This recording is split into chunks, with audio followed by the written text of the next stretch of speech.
Hi, this is Angela Irvin from the Cy-Fair Houston Chamber of Commerce, and we are here today with Austin Tenette of FocalPoint Coaching and Training. How are you, Austin? Good morning, Angela. I just got to tell you, it's a pleasure and an honor to be here with you this morning. Thank you for having me. Well, we're so honored to have you, and we appreciate your time, and we appreciate you being a chamber member. Thank you. So we know you're an executive leadership and business coach. Tell us a little bit about some of the more exciting client engagements you've had. Well, I'm happy to. So, on the executive leadership side, working with a fabulous client right now. And what we're working on is I'm helping her with her transition from being an individual contributor, high performing individual contributor in her previous organization. And now, after probably 30 plus years of professional experience, she finds herself in this fabulous job with one of the state agencies, and she's heading up their diversity and inclusion efforts. So, a great job, but she's never led a team, never had to manage a P&L, never had to manage stakeholders beyond her immediate department. So we're working with to get her up to speed on all those kinds of things, helping her to build a strategic plan for her organization, and she couldn't be happier with what's going on. And I just see so much. I just see us unlocking the potential she has. So that's on the leadership side. So and I'll take real quick for on the business coaching side. So Please working with a do. small, yeah, absolutely small, medium-sized business. This particular client decided that 2020 was going to be her year, and then our friend, the pandemic, showed up, right? I know.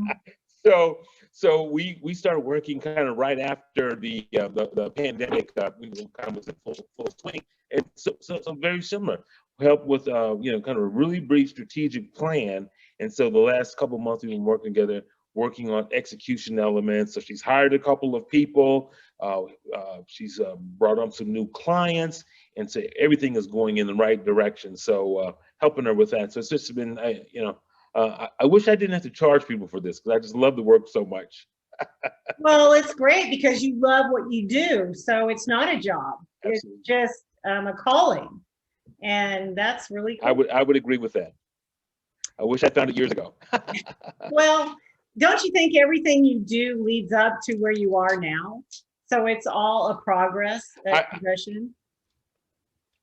I have to, that is such a great insight because if I hadn't done that other stuff for 25, 30 years, I don't think I could be as effective as I am right now because as the commercial says, I've done a lot, I've seen a lot, right?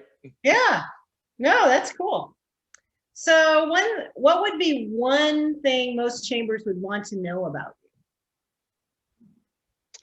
Well, I've just doubled down on these entrepreneurial education and leadership opportunities. So as my backdrop shows, I'm an entrepreneur in residence at Houston Community College, and so and we've just done some unbelievable work down there. Not me, but our entire cohort. But last week, and I'm still floating on cloud nine about this. But last week we were voted the top entrepreneurial community college in the country.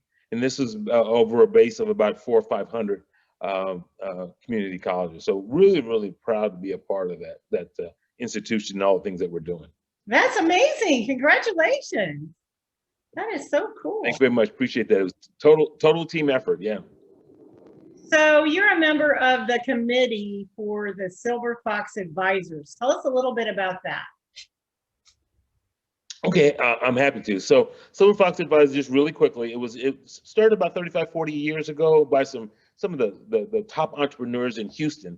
And so over time, continues to develop and still has, in fact, some of the original members are still active in the organization.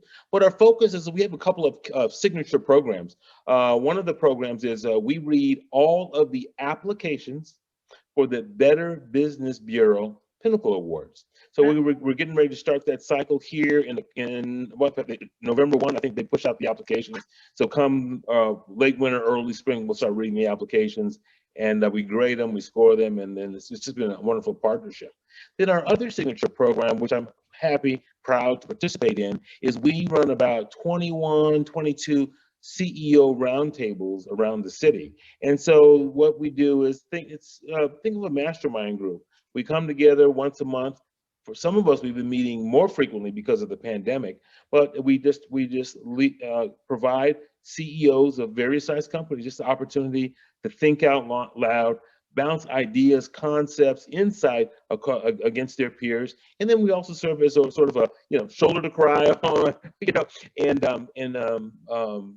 but I think the most important thing is we give those CEOs, because being a leader can be a very lonely job. So we give them that opportunity to share with peers, and invariably, whatever problem is raised, somebody in the group has probably faced it or knows somebody, and we're able to solution pretty quickly and pretty effectively. Yeah.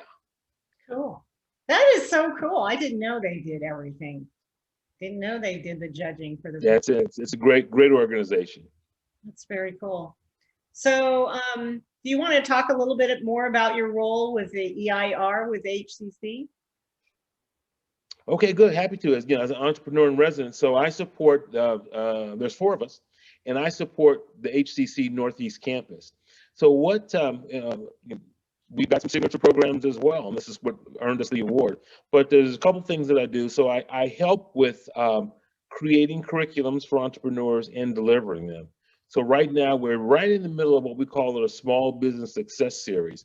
And what we're working with is, we're really startup or brand new or very new businesses, and just kind of teaching them the fundamentals / basics of what it means to be in business. So the cohort I'm leading right now is we're talking about vet the venture. How do you take a business idea or concept and evaluate it? Does it have legs? Will it run? So in this is a 5-week series that'll run twice a week. So we're doing vet the venture, then we'll have a sales and marketing workshop. We'll do something on finances. We'll do something on risk management, and then we'll do something around very cerebral, but around sort of the mindset of an entrepreneur. So we've got that program, and then in the beginning of the year, and this is what I'm really excited about, I get to work with Houston's #1 entrepreneur, Mattress Mac. Oh my God. That's awesome. Yeah, absolutely. I pinch myself, right? So they've HCC and Mattress Mac have been talking about a number of different things over the last several years. And so what we've decided on is we're going to create the Mattress Mac School of Selling. So we've created the curriculum, myself and another colleague, and we're probably early January we're going to start delivering. And what we're doing it's I would say it's very much a non-traditional sales program, because we're capturing some of the concepts that he shared with us that made him successful. He's a great business person, but he just says, he'll tell you, selling is probably one of the most noblest professions when done right. Correct. On the planet. So he's contributed resources. We'll probably maybe deliver some of the courses at his location there on Gallery Furniture over on 45, and the combination of that and probably something virtual. So couldn't be happier than to work with him. So when I was explaining to somebody who was out of state, I said, Mattress Mac is probably more popular than our governor. Well, he is definitely more recognizable. Yeah, just because he advertises all the time, but he's so good at it, and that's right. That's non-traditional advertising. So he's amazing. Yeah, and then one thing that this is just, this one really just kind of really touched my heart. So he said, Austin, as we attract people to the program, he basically set up a work-study program. He says if they can't afford the tuition, it's going to be something minimal. He says I will allow them to work, at my store Thursday, Friday, Saturday when they're very busy, and for every day they work, that'll offset a portion of their tuition. So in effect, he's eliminated all the barriers for somebody not to participate. So again. Thinking like an entrepreneur, right? So he's got it nailed, and it's just such an honor to work, elbow to elbow with him on this initiative. That is so exciting, Austin. That is so cool. So I keep pinching myself. I'm blessed. We'll just have to help you get the word out to the chamber too. That's such an opportunity for everyone, and it I doesn't have appreciate to that. be Okay. health Well, field. It can be any field, because even your entrepreneurs who own their own business, they have to sell, right? They have to do everything. it's funny you mention that because I talk about that all the time.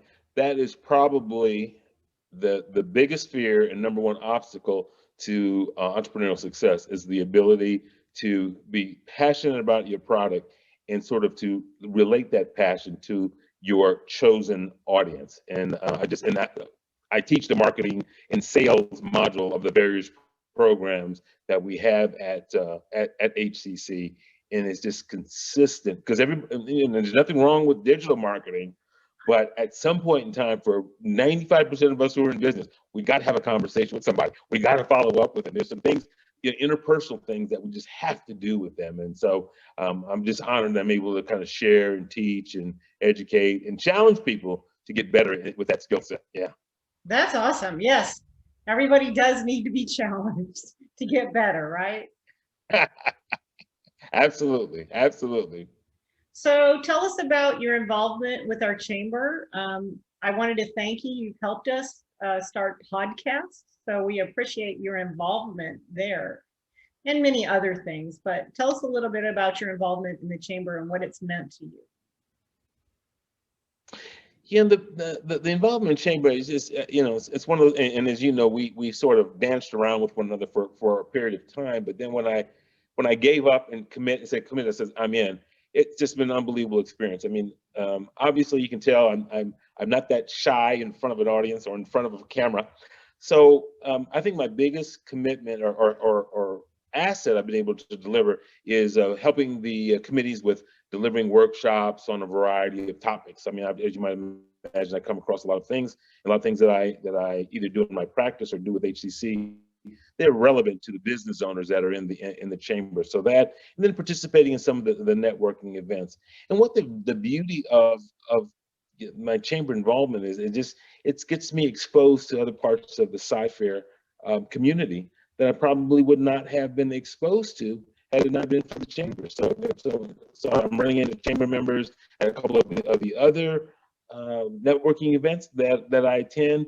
And so it's those multiple touch points that we have with like-minded folks is what really builds those deep, lasting, and let's be real, and profitable relationships. So Chamber's been an unbelievable catalyst in my success as a leadership and business coach. Well, we thank you very much for saying that, and we appreciate it. I forgot that you had spoken. You have spoken many times at our meetings and taught some really good lessons. So we appreciate you so much for that. I know you've met with members, delivering packets, all sorts of things. So we appreciate you very much. A lot of good stuff at the chamber. We're trying, and we're trying to keep an open mind and listening. And we all have to evolve, right? And be challenged. So we're trying to do the same thing as well. Absolutely. All right, Austin. Well, I think that is my only wish is that there. No, go ahead. I was just gonna say my only wish. I wish that there were more hours in the day so I could do even more in conjunction with the chamber.